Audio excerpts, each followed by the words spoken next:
Hey guys, welcome back if you've been to this channel before. It is currently April 1st, April Fools.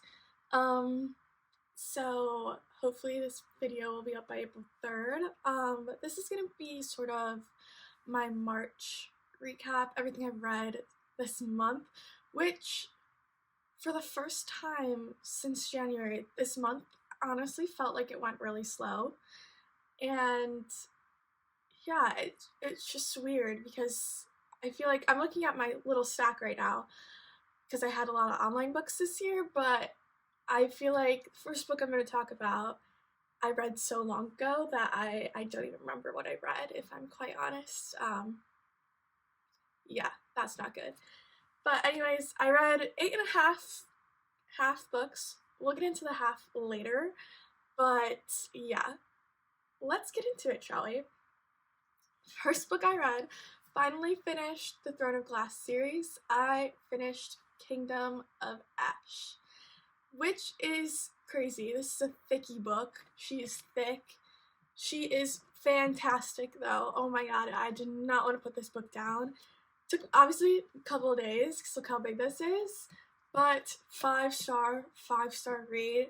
Definitely the way to end the series. But yeah, I do definitely recommend this series 100%, and I definitely recommend reading it the way she said to read it on her website. But to continue on with the March recap, I did my first reread. I reread The Inheritance Games by Jennifer Lynn Barnes. I read this at the beginning of 2023, in January 2023, and it was my favorite book probably ever. I recommend it to literally everyone who asks me about a book that they would get them into starting to read. The Inheritance Game does that. It's kind of a mix of the movie, what's the movie? Knives Out, where like the family gets disinherited and from billions of dollars, and another person gets it, and there's a bunch of games, and there's just so much going on. It's a quick read. It's really interesting. You are constantly not really sure about what's going on. And that series, it's 3 books, so that series then is just really spectacular. I think I've given it 5 stars every single time. Rereading it though, I would do 4 stars just because I feel like rereading it made me remember it, and I was just like, oh, like I really did not need to reread this, but something in my gut was like, please reread this book, you need to reread it like now. Next book I read is The Love Hypothesis, which I read it on my iPad. I borrowed it from my library so I could read it on my iPad and do all that stuff. This is the first romance academia book I decided to read. I wouldn't say it's my favorite part of romance. The romance, it was really good, and the whole like slow burn sort of situation was really good. I just think academia isn't for me. I'm not an academic person. As much as I love school, reading about school, it's a fat no for me. The next book I read was the 3rd in the Percy Jackson series, Titan's Curse. I gave this 4 stars just because I know there are better books of it. I do think it's very good. Definitely good for YA. I'm like blanking. Hold up. Let me go back and look at what I wrote. I didn't write anything. Even better. Even freaking better. Anyways. Honestly, I didn't write anything down, and I'm regretting not writing anything down about it. But it was 4 out of 5, which is really good, and obviously they go on this huge adventure trying to save people and doing all these things, and it is 100% worth the read if you are reading the series. The next book I tried reading, this is the first DNF I think I've ever had in my entire life, so I did not finish it, which I feel like I might get a little bit of hate for my comment, but it was Book Lovers by Emily Henry, which I know is a favorite for a lot of people. And I wouldn't say there's anything, it just, wasn't truly piquing my interest. I got bored pretty quickly. It was like hard for me to want to pick it up and read it. Obviously, I don't have the physical. It was on my iPad again. And I just couldn't pick it up. The whole time, I just kept telling myself, like, just read it. Like, I'm sure it gets better. And it just wasn't vibing with me. So I had to DNF it for the first time ever. Usually never let that happen, but it sort of just, I couldn't do it anymore. Yeah. The next book I read, Behind the Net, which is a hockey romance. I gave it 3 out of 5 stars. It's the whole, like, no, it's just, reading it, I thought, the only reason, let me be real, the only reason I read it was because I kept seeing things on TikTok about the second book in the series, which I looked it up and you said you didn't have to read it as a series, but I felt weird knowing that there's a first book and I'm skipping the first book to read the second one, which is not who I am. So I read it, the first one, which wasn't my favorite. It's the whole, like, of course she's the assistant, and of course it's like all these things, and of course, like, it was just like so cliche that it wasn't my exact vibe. Plus, I was so used to reading college hockey, and this was real life, post grad, NHL, all that stuff hockey, and it did take a little bit of like getting used to. But yeah, I think if you're a really big not hockey fan, romance fan, then it is a must to read, probably. Anyways, the next book I read was the 4th in the Percy Jackson series, The Battle of the Labyrinth. This one really goes into the Greek mythology of things. There's a bunch of stories that it's based off of in Greek mythology, and 4 out of 5 stars. It is really good as a continuation of the series.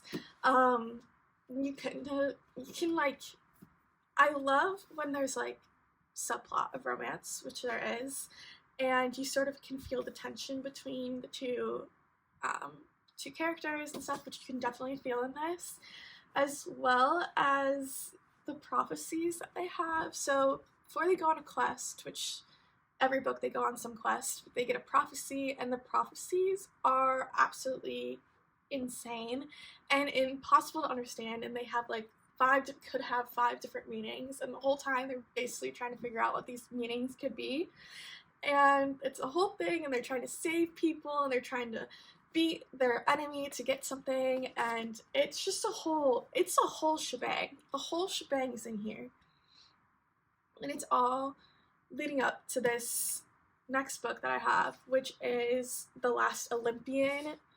Has, obviously you don't know because I'm trying to tell you that I'm struggling.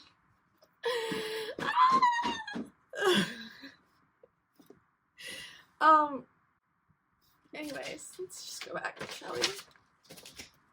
Last book in the series, Percy Jackson, The Last Olympian, which, as it sounds like he's the last one living. That is not the case. That is also not a spoiler at all whatsoever. There was so much action. There's so much going on. You had to, like, I feel like, be fully into the book to understand what was going on. There were so many aspects of it, so much going on. There was so much traveling, so much going back and forth, and like trying to figure everything out, and trying to win this huge battle, and get the help that they needed, and the help wasn't coming, and then like finally came, all this stuff. Next book I read was The Fake Out, which is another romance hockey. It's that second to the Behind the Net in that, it's what, the Vancouver Storm series is what it's called. And I gave this one 4 stars, which I think might be the highest I've ever given a romance book up to date. They're not my favorite thing. But after reading this one, I've sort of started to like the non-college romance more and the real life romance. I just felt I related to this character, and the main character, the girl, whatever, I feel bad. But I just felt like I related to the main character more with like struggles of, living in a crappy apartment and wanting to pursue your dream, but kind of having to work a job just to save the money to actually pursue your dream, and doing all these things and dealing with exes and all the backlash and everything that comes with, I guess, being in the real world. Having been post-grad now, it's kind of reassuring to know that you can read a book and everything isn't going to always work out, and it's going to be okay, and it's going to take trial and error and all that stuff. So kind of like little, like, me now is like, okay, like, I'm not struggling, but me in college would like love the college romance, the college vibes, the college series of all of that. But being out of it now and realizing the real world is quite difficult, it was really comforting to read, and I'm happy I read it. Anyways, getting on to the hacks. I said I read 8.5 books. I picked up Spare by Prince Harry. This is not my genre whatsoever. These sort of books take me probably a whole month just to read, and I started this at the end of the month, which was definitely my mistake. And honestly, I didn't even start it because I started it a while ago, put it down, said I'd come back to it, and I finally decided to come back to it, and I still haven't finished it. As you can see, I'm got a decent amount. So the book is split into 3, so you have his young life, and then you have sort of middle life, and then the third part, which I'm got to now, is sort of his love and finding Meghan Markle and all that stuff, which is really interesting, and he has lived quite an extraordinary life, and the fact that he's known as the Spare and all that stuff is really sad, and to consider yourself that and think about yourself that way is awful, but you kind of understand his thinking, why he thinks this way, just by reading this. I'm hoping now to at least read 10 to 20 pages a day. Probably sitting down and reading the whole thing will not be good for me because I'll hate myself and I'll hate the book for doing that. So my goal, 10 to 20 pages a day, and then hopefully I'll finish it maybe April. We'll see. But so far it's actually really good. Obviously you can see I bring it with me a bunch of places because the top is falling apart. But that's why I put a half, because it's literally mostly done. I just haven't gotten to finishing it yet, but I 100% will. It was on my TBR for March, which is why I decided to pick it up. But looking at it, I only actually read 2 books on my TBR, and a bunch of them made it back to the next TBR, which is my April TBR, which I already made. I made it yesterday, which I have here. I made it smaller this time, which I like actually a lot more. So the next TBR I have is The Chalice of the Gods, which is the next book in the Percy Jackson series. One of Us is Back, which is a 3rd book in the series, kind of a trilogy, the end to the trilogy of the One of Us is Lying series, which I've loved a while ago, and I think the reason I'm putting that off is because I'm going to have to reread the first and the second book to make sure I still understand the story. Next on it is If Only I Had Told Her. Obviously, it was getting a lot on TikTok, and having read the first one, sort of felt like I have to read this one. And I do want to see, like, obviously his point of view, because we get a lot of hers in the first book. Next, I have Family of Liars, which is sort of like a thriller-ish-esque book. Then I have my one romance book that I must read, which is Love, Theoretically. And I know I said I didn't like academia romance books, but it's on my shelf, and I told myself I would give it a shot, give it at least another shot into reading academia romance. So we'll see how that goes. Plus, I just feel like Ali Hazelwood is a really good author. I've heard amazing things about what she does. And then lastly, the book I have is The Defining Decade. It says Why Your 20s Matter and How to Make the Most of Them Now. I am 22 years old, early 20s. I feel like 2-year-old, honestly, as an adult.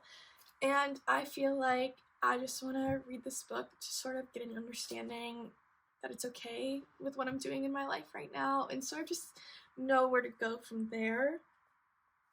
But I feel like that one, again, not my favorite genre to read, so it's gonna be the same with Despair, and it's gonna be like read 20 pages a day of that while I'm reading other books as well. So that one will probably not finish this month, but we'll at least start it. At least that is the hope.